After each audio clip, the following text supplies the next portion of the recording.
शरद प्रधान जी, आपसे शुरू करते हाँ, हैं। ये ओके। पीडीए का मामला आपको कितना गंभीर, कितना मजबूत लगता है? ये केवल एक अ, जुमला जैसा गढ़ लिया गया है, जो एनडीए बनाम पीडीए का एक समीकरण बनाता है, या सचमुच में ये कुछ ऐसा कॉम्बिनेशन बन सकता है जो बीजेपी के लिए सभी नहीं तो बहुत सी सीटों के पर चुनौती बन जाए? नहीं, बिल्कुल आपने सही कहा। ये जब बनाया गया था तो इसको यही समझा जा रहा था कि एनडीए का एक काउंटर फ्रंट एक बन रहा है और सुनने में काफ़ी अच्छा मज़बूत भी लगता था कि भई ये फ़ॉर्मूला है, ये वर्क कर जाएगा।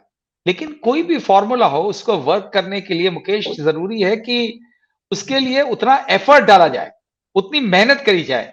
तो हमने देखा कि जब से ये पीडीए काफ़ी दिन पहले अनाउंस हुआ था, खूब पब्लिसिटी हुई, जगह-जगह होर्डिंग्स लगी रहती थी और बात कही जाती थी इसके बारे में। लेकिन ज़मीन पे इसके लिए काम बहुत देर में जाके शुरू हुआ। शुरू में अखिलेश यादव ऐसा लगता था कि खाली वो ट्विटर और जो है ये प्रेस नोट्स के ज़रिए से जो है काम चला लेंगे, होर्डिंग्स के ज़रिए से चला लेंगे, क्योंकि ज़मीन पे उतरने में उन्होंने बहुत वक़्त लगाया। और चलिए देर आए दुरुस्त आए, लेकिन आज की डेट में अकेले अखिलेश यादव और उनकी पार्टी क्या बीजेपी को चुनौती दे सकेगी? ये बहुत बड़ा प्रश्न है। क्योंकि यहाँ पे देखिए यूपी में जो मेन ऑपोजिशन पार्टी है इसमें कोई शक नहीं है कि समाजवादी पार्टी ही है। साथ में आरएलडी का एरिया एक डिफाइंड है, बहुत छोटा-सा एरिया है वेस्टर्न यूपी का, जो 5-7 सीटों को इफेक्ट करता है पार्लियामेंट की। वहाँ वो अपना अच्छा तरीके से काम कर रहे हैं। लेकिन कांग्रेस सबसे वीक लिंक है। ये बहुत बड़ा दुर्भाग्य है कांग्रेस जो पार्टी जिसकी कि पैन इंडिया प्रेजेंस है, लेकिन उस स्टेट में जहाँ पे उन्होंने 4 दशकों तक रूल किया, उसके बाद उसको रिवाइव करने की पिछले 30 साल में कोई एफर्ट नहीं है। और जितना ऐसा लगता है कि उन्होंने तय कर लिया है कि हमें गड्ढे में ही जाना है। क्योंकि आदमी कोई भी पॉलिटिकल पार्टी हो, वो अपने आप को आप ठीक है भाषण कितने देते रहिए, आप यात्राएँ निकालते रहिए, अच्छी बात है, बहुत अच्छा लगता है।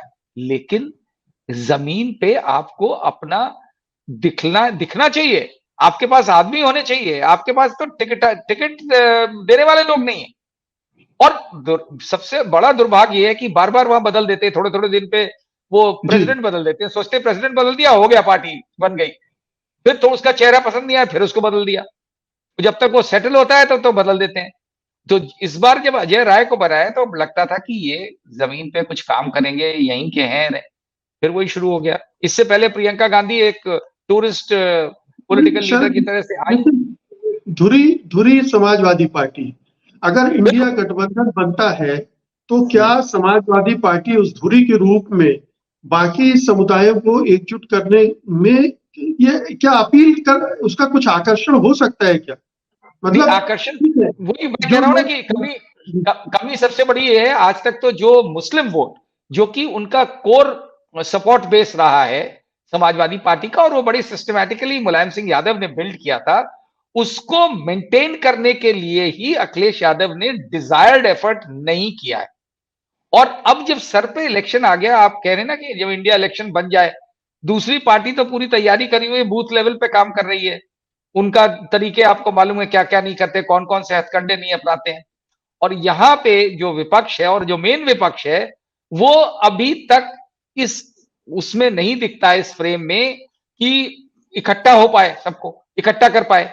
आए दिन ऐसा लगता है कि अखिलेश यादव को बीजेपी से ज्यादा कांग्रेस को प्रिक्स देते रहते हैं। जी। क्योंकि आप देखिए ना ऐसा लगता है कि आपस में इंडिया गठबंधन वाले लोग एक दूसरे को पहले वो जब मध्य प्रदेश और छत्तीसगढ़ का इलेक्शन हो रहा था, राजस्थान का हो रहा था, तो कांग्रेस वाले लगे हुए थे अखिलेश यादव को कुछ ना कुछ उल्टा सीधा बोलने में, उसके बाद अखिलेश यादव लग गए। तो ऐसा लगता है कि इंडिया अलायंस का प्रॉब्लम यही हो गया है और यूपी में भी ज्यादा विजिबल है कि वो यही नहीं डिसाइड कर पाते कि हमें लड़ना बीजेपी से कि आपस में लड़ना है। आप अपने वो जी। दिखाइए, लेकिन ईगो को लेकर के ज्यादातर इश्यूज ईगो वाले हैं। कुछ जरा सा हो गया तो शुरू हो गया, हमको बुलाया नहीं। अभी अखिलेश यादव ने आपने आपने देखा। तो इस तरीके जी। से स्ट्रेंथ बनेगी नहीं, इस तरह से स्ट्रेंथ जो कुछ भी बन रही थी वो कमजोर हो जाएगी। सत्य हिंदी का ऐप डाउनलोड करें गूगल प्ले स्टोर पर।